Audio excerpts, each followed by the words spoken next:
बहुत सारे लोग ड्राइंग स्टार्ट करना चाहते हैं और बहुत सारे लोग कर भी चुके हैं जो हर एक एज ग्रुप के हैं। उनके पास आर्ट मटेरियल्स हैं, लेकिन समझ में नहीं आता ना कि पहले दिन ड्रॉ क्या करें। आखिर बैठ तो गया हूं मैं, लेकिन क्या ड्रॉ करूं।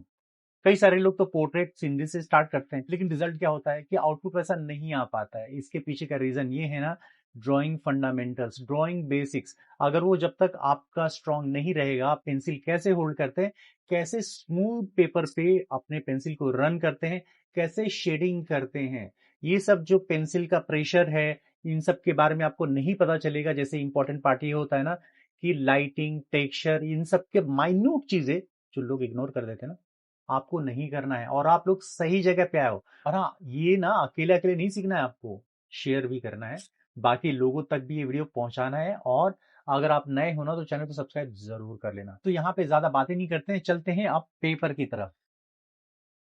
तो अभी हमारे पास है पेंसिल, और पेंसिल जो लेना है आपको वो चाहिए 4B या फिर 6B। यहाँ पे पेंसिल के साथ रेडी हैं, और हमें करना क्या है, तो ड्राइंग जो करते हैं ना वो दो चीजों से बनी है। एक होती है एक स्ट्रेट लाइन और एक होती है कर्व लाइन।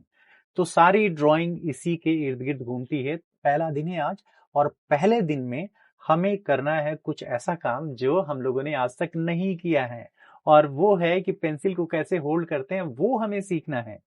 तो यहाँ पे जनरली देखा होगा आप लोगों ने, बहुत इन्फ्लुएंस हुए होंगे कि लोग कुछ इस तरीके से ड्राइंग करते हैं, कुछ अपने तरीके से कुछ आगे पकड़ के करते हैं, कंफर्ट लेवल अपने हिसाब से वो लोग करते हैं।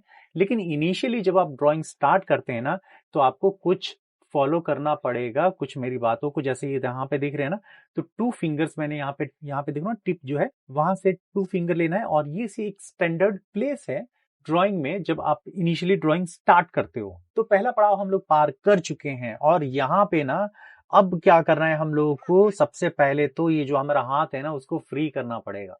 क्योंकि बहुत सारे लोग ऐसे हैं ना जो बहुत टाइम से ड्राइंग नहीं किया है, या फिर उन्होंने ड्राइंग किया ही नहीं है।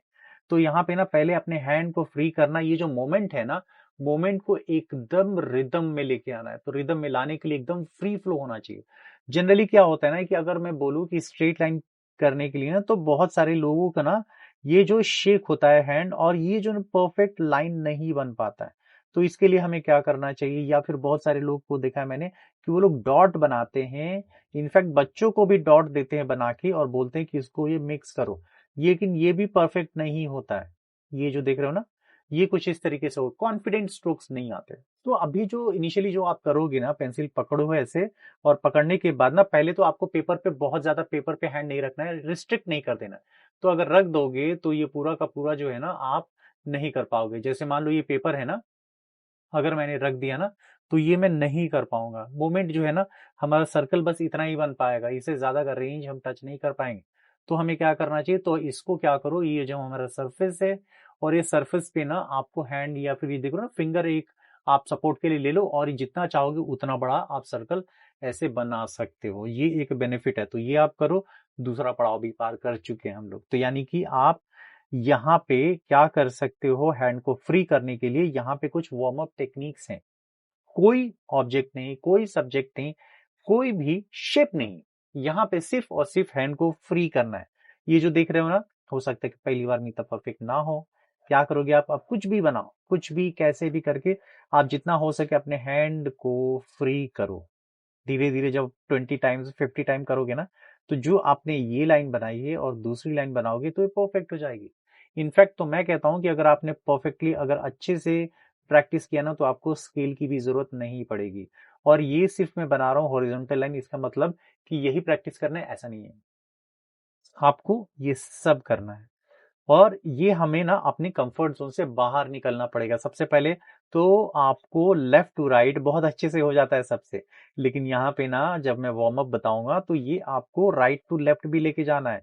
भले ही आपको ऊपर चला जाए या नीचे चला जाए या कर्व में बन जाए, लेकिन आपको बनाना है। अगर आपसे परफेक्ट नहीं बनता है तो एक डॉट और दूसरा डॉट बना के आप कोशिश करो कि दोनों लाइन को, डॉट को मिलाओ, या फिर आपके पास कोई स्केल होगा ना, तो स्केल की हेल्प से ना एक लाइन बना लो। ये लाइन कुछ इस तरीके से बनेगा, और ये बनाने के बाद ना इसके ऊपर आपको ओवरराइट करना है, और कोशिश करना है कि आप इसको मैच कर जाओ दोनों तरफ से। तो जब बनाओगे तो ये आप जो अपने रेफरेंस लाइन बनाया था एग्जैक्टली वैसा ही हो जाएगा। और यही करना है आपको कुछ इस तरीके से। अब लाइन अपसाइड डाउन भी हो गया, और अब क्या करना है, इसमें कुछ स्लांट में भी करना है।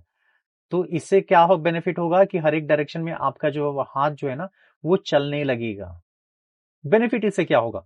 बेनिफिट ये होगा ना कि बहुत लोगों को देखा है मैंने कि वो जब ड्राइंग करते हैं ना तो पेपर को मूव करते हैं। अगर कुछ इस तरीके से बना लिया तो फिर अब दूसरी तरफ से उनसे बन नहीं पाएगा। फिर क्या करेंगे, पेपर को मूव कर लेते हैं। ऐसा नहीं करना है, आपको पेपर को मूव नहीं करना है, अपने हैंड की प्रैक्टिस करनी है। मेरे साथ रहोगे तो परफेक्ट हो जाओगे। इसलिए मैं कह रहा हूँ कि पेपर को मूव नहीं करना है। बच्चे या बड़े जो भी है ना, हर एक साइड में आपको ये करना है, ठीक है। अब तो ये जितने भी हम लोगों ने किए ना, ये सब के सब लाइन्स हैं जो मैंने आपको बताया ना कि स्ट्रेट लाइन। अब कर्व लाइन की भी प्रैक्टिस करनी है। ये जो आप देख रहे हो ना, ये हर एक एंगल में, और ये अपोजिट डायरेक्शन में भी करना है। जैसे यहाँ पे लेफ्ट टू राइट किया तो राइट टू लेफ्ट भी करना है आपको, दोनों साइड से। और कुछ जैसे हम लोगों ने स्लांट में किया था ना, वैसे ऐसे भी करना है। कुछ कुछ इस तरफ पे भी करना है। हर एक डायरेक्शन में आपको कर लेना है। तो इससे क्या बेनिफिट होगा, एक सर्कल बन जाएगा आपसे। तो ये सर्कल का प्रैक्टिस कुछ इस तरीके से करो, और 20 टाइम्स 50 टाइम्स। बहुत सारे लोग पूछते हैं ना कि ये कितने टाइम पे करना है, तो ये 100 टाइम कर सकते हो। और ये आज के दिन कोई भी हम लोग शेप या ऑब्जेक्ट नहीं बना रहे हैं, सिर्फ और सिर्फ हम लोग हैंड का प्रैक्टिस कर रहे हैं इसको फ्री फ्लो करने के लिए। और कोशिश करो ना कि लंबी लाइन बनाओ। आप अब पेपर कौन सा चाहिए, प्रिंटर पेपर ले सकते हो या न्यूज़पेपर है आपके पास, तो न्यूज़पेपर को लेके आप जितना रफ कर सकते हो उतना करो। और कोशिश करो कि बड़े बड़े बनाने के लिए ना, क्योंकि आपको सिर्फ और सिर्फ A5 साइज में नहीं बनाना है, A4 साइज में नहीं बनाना है, A2 में भी बनाना है। आप जब A3 में भी बनाओगे तो ये सारे ड्राइंग आपसे बन जाएंगे, बिल्कुल ही कुछ इस तरीके से, ठीक है। तो ये आपको हैंड को फ्री करने में हेल्प करेगा। और इसको हम लोग कहते हैं warm up technique. Warm up मतलब कोई भी स्पोर्ट्स खेलने के पहले आपको एक्सरसाइज करना पड़ता है। कोई भी सुर लगाने के पहले आपको वो सरगम गाना पड़ता है ना, वैसा ही हमारी ड्राइंग जो है ना, अपने आप में एक बहुत बड़ा सब्जेक्ट है। उसको करने के लिए आपको वार्म अप की जरूरत पड़ती है, और आपको हमेशा भी पड़ेगी। अगर आप प्रोफेशनल बन जाते हो फिर भी आपको, जब भी ड्राइंग स्टार्ट करो तो आपको ये सर्कल का प्रैक्टिस आपको हेल्प करेगा आपको हैंड को फ्री करने में। तो ये है हमारा आज का एपिसोड कंप्लीट, मैंने आपको बता दिया है। इसको आप फॉलो करो, ये क्योंकि ये बहुत सारे एपिसोड में भी मैंने बताई यही चीजें बताई है, और यहाँ पे भी मैं वही बता रहा हूँ, क्योंकि ये बहुत बेसिक चीज है जानने के लिए हर एक आर्टिस्ट के लिए जो स्टार्ट कर रहा है। तो ये आपको हमेशा ही करना चाहिए। इसको आप फॉलो करो, और ये हमारा प्रोटोकॉल है जिसको आपको फॉलो करना है लिए हैं। अब दूसरा क्या है ना, कि आपको बता दूं कि ड्राइंग जो है ना हमारी, वो दो पार्ट में बटी है, और इन दोनों से ही बनी है। एक है स्ट्रेट लाइन और एक है कर्व लाइन।